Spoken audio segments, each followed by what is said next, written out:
Ora viva, meus caros alunos, bom dia, boa tarde, boa noite, conforme a hora que virão o vídeo. A aula de hoje vamos falar sobre função real de variável real. Vamos atacar a terceira unidade, não é, do ensino geral. Importa realçar que, permitam-me, numa primeira fase, dar um breve historial sobre a função real de variável real e dizer que a noção da função tem uma longa história, não é? E que pelo menos qualquer um de nós tem uma noção do que é o que significa o termo função. Na linguagem comum, dizer uma função significaria dependência de uma coisa de outra, não é? Ou por outra.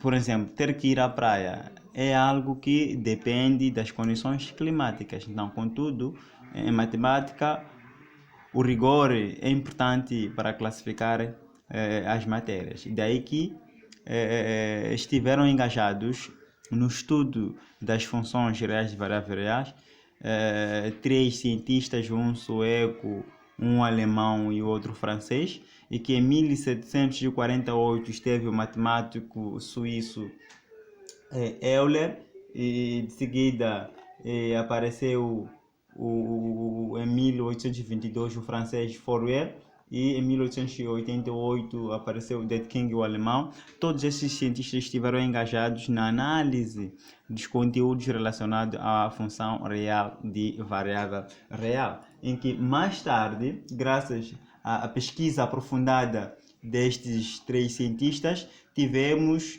como uma definição mais ou menos organizada, como sendo função real de variável real e toda a correspondência, não é? Eles definiram e tiraram a conclusão como sendo toda a correspondência que a cada elemento de um subconjunto A de R faz corresponder um só número real. Então, podemos ter algumas correspondências. O importante é que pelo menos cada correspondência faça se corresponder com um só número real, para que a correspondência possa ser classificada como sendo uma função de variável real. Ora, vejamos, temos aqui esta primeira correspondência, como podem observar. Temos a correspondência, deste lado temos o conjunto A, deste lado temos o conjunto B. No conjunto A temos elementos A, B, C, no conjunto B temos elemento O apenas. E fizemos correspondência do A para O, B para O, C também para O. Esta correspondência é uma função constante, porque só temos um elemento de conjunto de chegada, ou por outra, temos uma única imagem. E para essa situação, dizemos que esta correspondência representa uma função, porque cada objeto corresponde a uma imagem.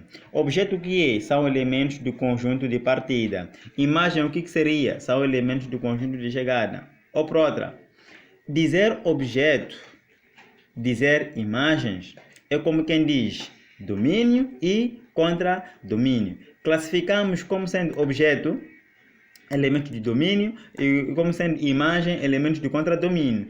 Quem diga que objeto, quem disser de certa maneira que o objeto é imagem, não está a errar, está a dizer a mesmíssima coisa. Não. Objeto é igual a domínio, imagem é igual a contradomínio. Elementos do conjunto de partida fazem parte do nosso objeto. Elementos do conjunto de chegada fazem parte da nossa imagem, que também pode ser o contradomínio. Então, daí que temos esta primeira correspondência. De seguida, temos esta segunda correspondência, não é? Temos o conjunto A deste lado e temos o conjunto B deste lado. Elementos do conjunto de partida, aqui temos elementos do conjunto de chegada. Elementos do conjunto de partida temos A, B, C e D. Do conjunto de chegada temos 2 e 3. Esta correspondência não representa nenhuma função, porque temos aqui alguns objetos sem imagem, ok? Quando tivermos uma correspondência em que temos elementos de conjunto de partida sem correspondência com elementos de conjunto de chegada, classificamos a correspondência como não sendo uma função. É qualquer correspondência que não se classifica como sendo uma função, ok? É qualquer uma relação, mas cuja essa relação não representa uma função. Para dizer que todo objeto, todo elemento do conjunto de partida deve pelo menos corresponder a um elemento do conjunto de chegada, de modo que possa-se classificar a correspondência, a relação, como sendo uma função. É possível termos elementos do conjunto de chegada sem correspondência com o elemento do conjunto de partida. Sim, é possível. E esta correspondência até pode ser uma função, não é? Pode ser uma função cuja esta função vamos já classificar nos conteúdos que vamos a seguir.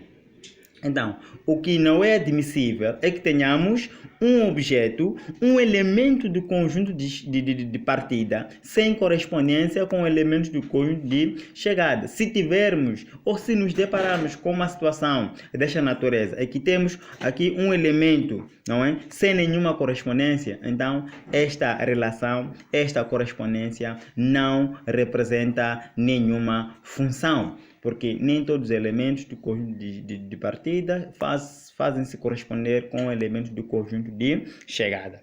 Em seguida, também podemos analisar que existem gráficos, não é? Que em algum momento não representam nenhuma função. Nós temos um problema que em algum momento nós pensamos que existem, aliás, todos os gráficos significa que corresponde a uma função. Nem todos os gráficos, minhas senhoras, meus senhores, correspondem ou significam que relacionam a um gráfico. Por exemplo, temos este primeiro gráfico. Eu penso que todos nós fazemos ideia da natureza do gráfico. É gráfico de uma função?